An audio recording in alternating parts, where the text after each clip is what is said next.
BRS కు 10-12 MP సీట్లు ఇస్తే 6 నెలల్లో రాష్ట్ర రాజకీయాలను శాసిస్తామన్నారు బీఆర్ఎస్ వర్కింగ్ ప్రెసిడెంట్ కేటీఆర్. రాష్ట్రంపై మోదీ సవతి తల్లి ప్రేమ చూపిస్తున్నారని మండిపడ్డారు.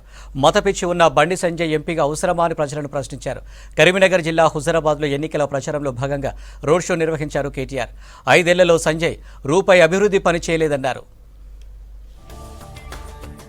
ఎన్నికల్లో కరీంనగర్లో పోటీ ఎవరెవరి మధ్య జరుగుతున్నదో ఒక్కసారి ఆలోచించండి. 10 ఏళ్ల నిజం కేసీఆర్ పాలన, 10 ఏళ్ల నిజం కేసీఆర్ పాలన, 10 ఏళ్ల విషం బీజేపీ పాలన, 150 రోజుల అబద్ధం రేవంత్ రెడ్డి పాలన. ఈ మూడిటి మధ్యలోనే పోటీ జరుగుతా ఉన్నది. ఇవాళ 10 సంవత్సరాలు ప్రధానమంత్రిగా పనిచేసిన తర్వాత ఎవరైనా ఒక నాయకుడు, నరేంద్ర మోడీ లాంటి నాయకుడు మళ్లీ ఓట్లకు వస్తే ఏం చెప్పాలి? నేను ఫలానా కాలేజ్ ఇచ్చినా, దళితులకు ఇచ్చేసినా, గిరిజనులకు ఇచ్చేసినా, బీసీలకు ఇచ్చేసినా అని చెప్పాలి. కానీ ఒక్కటంటే ఒక్క పని కూడా ఇవాళ ఈ 10 ఏళ్లలో నరేంద్ర మోడీ ప్రభుత్వం చేయలేదు.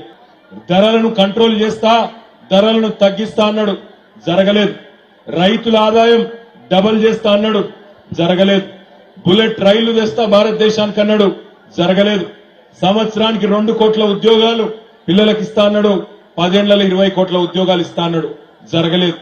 ఇలా 10 ఏళ్లలో ఏం చేసినవయ్యా నరేంద్ర మోడీ, నీకెందుకు ఓటేయాలి, నీకు నీ ఎంపీల కంటే చెప్పేందుకు సమాధానం లేదు. రైతులకు సమాధానం లేదు, పిల్లలకు చెప్తేందుకు సమాధానం లేదు, మహిళలకు చెప్తేందుకు సమాధానం లేదు. ఒకటే ఒకటి పట్టుకున్నారు వాళ్ళు. ఏమంటారు? మేం గుడి కట్టినాం కాబట్టి మాకు ఓటేయండి.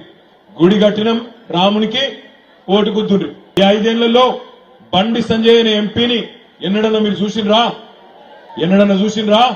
ఇలా గాలి తిరుగుకుంటా, ముస్లింలను తిట్టుకుంటా, హిందూ అనుకుంటా, కేవలం మత పిచ్చి మాత్రం తప్ప ఒక్క బుడ్డ పైసా పనికిరానోడు మనకు పార్లమెంట్ సభ్యుడిగా ఉండు అవసరమా? 5 ఏళ్లలో హుజురాబాద్ గల్లీలో కనబడలేదు. పోనీ ఢిల్లీలో ఉన్నాడంటే ఢిల్లీలో కూడా పత్తలేడు.